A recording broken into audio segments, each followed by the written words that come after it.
Hello friends, నేను మీ Sanjay Naik. So మా videos రెగ్యులర్గా చూస్తున్నందుకు, మమ్మల్ని సపోర్ట్ చేస్తున్నందుకు థ్యాంక్ యూ సో మచ్ మీ అందరికీ.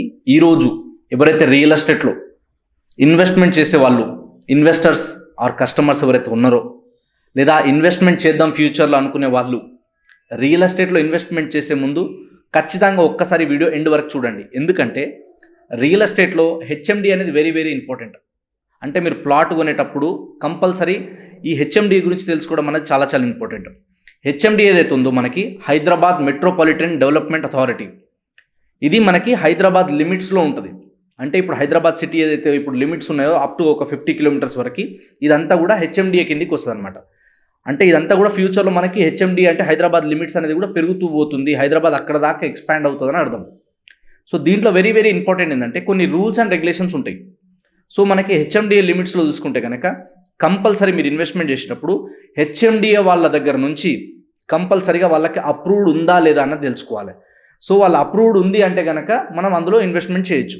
సో అప్రూవ్డ్ ఇచ్చే ముందు వాళ్ళు ఏం చూస్తారంటే అక్కడ చుట్టుపక్కల సర్వే నెంబర్స్ ఏమేమి ఉన్నాయి, ఏ ఏరియాలో ఆ ప్లాట్ ఉంది లేదా వెంచర్ ఉంది, సో వాళ్ళు అన్ని రకాల లీగాలిటీస్ వాళ్ళు కన్ఫామ్గా వాళ్ళు అన్నీ కూడా సబ్మిట్ చేస్తారా లేదా రెరాకి. అదేవిధంగా మనకి సో హెచ్ఎండిఏలో మనం ఇన్వెస్ట్మెంట్ చేసేటప్పుడు కంపల్సరీ అది రెరా సర్టిఫికేట్ ఉందా లేదా ఆ లేఅవుట్కి, అంటే డెవలపర్ మనకు కంపల్సరీ ప్రొవైడ్ చేయడం జరుగుతుంది.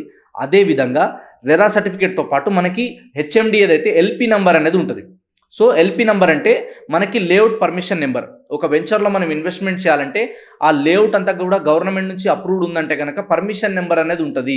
ఆ నెంబర్లో మనకు ఆల్రెడీ ఏ ఏరియాలో ఉంది, ఏ సర్వే నెంబర్లో ఉంది, ఎప్పుడు ఎల్పి నెంబర్ వచ్చింది, సో ఎప్పుడు వాళ్ళు ఈ ఎవరైతే డెవలపర్ ఉన్నారో ఎప్పటి వరకు ఈ డెవలప్మెంట్స్ అన్నీ కంపల్సరీ చేసి ఇవ్వాలన్నది కూడా అందులో మెన్షన్ అయి ఉంటుంది.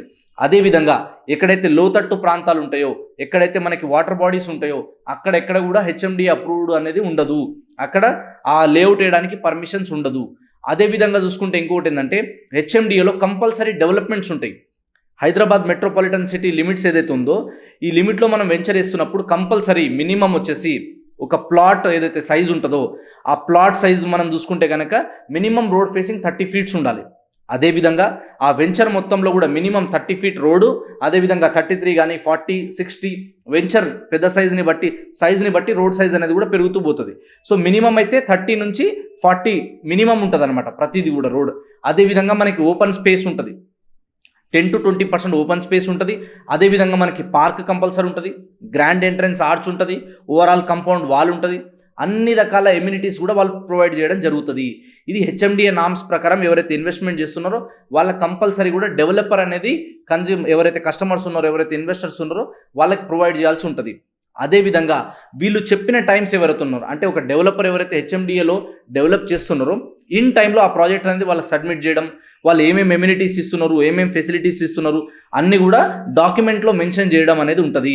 ఒక్కసారి ఎల్పి నెంబర్ వచ్చిన తర్వాత, ఒక్కసారి రెరా నెంబర్ వచ్చిన తర్వాత అక్కడ వెంచర్లో మనం ఇన్వెస్ట్మెంట్ చేస్తే మన ప్లాట్ డబల్ రిజిస్ట్రేషన్ కానీ కబ్జాలు అవ్వడం కానీ జరగదు. అందుకే ఈ హెచ్ఎండిఏ లిమిట్స్లో ఉన్నప్పుడు మనం కొనేటప్పుడు కంపల్సరీ ఇది చూసుకోవాలన్నమాట. సో ఇది చూసుకున్న తర్వాత మనం ఇన్వెస్ట్మెంట్ చేయగలిగితే మనకి సేఫ్టీ ఉంటుంది, సెక్యూరిటీ ఉంటుంది. సో రేపటి రోజు ఎలాంటి లీగల్ ఇష్యూస్ అనేది ఉండదు. అదేవిధంగా ఇంకోటి ఏంటంటే వీళ్ళు చెప్పిన డెవలపర్స్ ఖచ్చితంగా డెవలప్మెంట్ చేస్తారా, ఇన్ కేస్ ఇప్పుడిప్పుడే డెవలప్మెంట్ అవుతుంది, మేము బిగినింగ్ లెవెల్లో ఉన్నప్పుడే మేము ఇన్వెస్ట్మెంట్ చేస్తున్నాం, మళ్ళీ చేయకపోతే అనే డౌట్స్ కూడా మనకి ఉంటుంది చాలామందికి.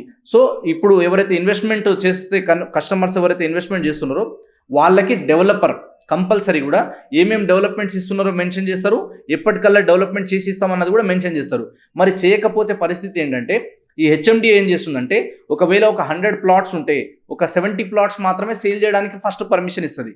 ఎల్పి నెంబర్ వచ్చిన తర్వాత ముందు మీరు 70 ప్లాట్లు అమ్మండి, చెప్పిన డెవలప్మెంట్స్ అన్నీ చేసి ఇవ్వండి, చేసి ఇచ్చిన తర్వాత మిగిలిన 30 ప్లాట్స్ మేము సేల్ చేయడానికి మీకు పర్మిషన్ ఇస్తామని చెప్పి హెచ్ఎండిఏ వాళ్ళు ఎవరైతే ఉన్నారో వీళ్ళు ఖచ్చితంగా డెవలపర్కి చెప్పడం జరుగుతుంది. అందుకే దీన్ని మార్టిగేజ్ ప్లాట్స్ అంటారు. కాబట్టి కొన్ని ప్లాట్స్ మార్టిగేజ్లో ఉంటాయి కాబట్టి ఆ మార్టిగేజ్ ప్లాట్స్ కూడా వీళ్ళు సేల్ చేసుకోవాలి డెవలపర్ అంటే కనుక కంపల్సరీ ఈ డెవలప్మెంట్స్ అన్నీ కూడా కంపల్సరీ చేయాల్సి ఉంటుంది. అందుకనే మీరు హెచ్ఎండిఏలో ఇన్వెస్ట్మెంట్ చేసేటప్పుడు కంపల్సరీ వెంచర్కి అప్రూవల్ ఉందా లేదా చూడండి, రెరా సర్టిఫికేట్ ఉందా లేదా అన్నది చూసిన తర్వాత అన్ని ఎమ్యూనిటీస్, డెవలప్మెంట్స్, బెనిఫిట్స్ ఏమేమి ఇస్తున్నారు అన్నది ప్రతిదీ కూడా ఒక కస్టమర్గా, ఒక ఇన్వెస్టర్గా మీరు అన్ని తెలుసుకున్న తర్వాత మాత్రమే ఇన్వెస్ట్మెంట్ చేయగలిగితే అద్భుతమైన రిటర్న్స్ వస్తాయి. ఇవాళ హైదరాబాద్ చుట్టుపక్కల చూసుకుంటే మనకి ఎక్కడ హెచ్ఎండిఏ లిమిట్స్లో చూసుకున్నా కూడా మినిమం వచ్చేసి మనకి ప్రైస్ రేంజ్లో కూడా చూసుకుంటే ఒక 14,000 నుంచి స్టార్ట్ అయ్యి మనకి అప్ టు 20,000, 25,000, 30,000 రేంజ్ వరకు కూడా మనకి ప్రాజెక్ట్స్ అనేది ఉన్నాయన్నమాట. కాబట్టి మీరు ఇన్వెస్ట్మెంట్ చేసేటప్పుడు అప్రూవల్స్ అన్ని క్లియర్ ఉన్నాయా లేదా చూసుకొని ఇన్వెస్ట్మెంట్ చేయగలిగితే మంచి రిటర్న్స్ పొందొచ్చు. So thank you so much. ఇంకా మీకు ఫుల్ డీటెయిల్స్ కావాలి, ఫర్దర్గా వీడియోస్ కావాలంటే లైక్ చేయండి, కామెంట్ చేయండి, షేర్ చేయండి, సబ్స్క్రైబ్ చేయడం మాత్రం మర్చిపోవద్దు. Sanjay Nayak signing off. Thank you so much.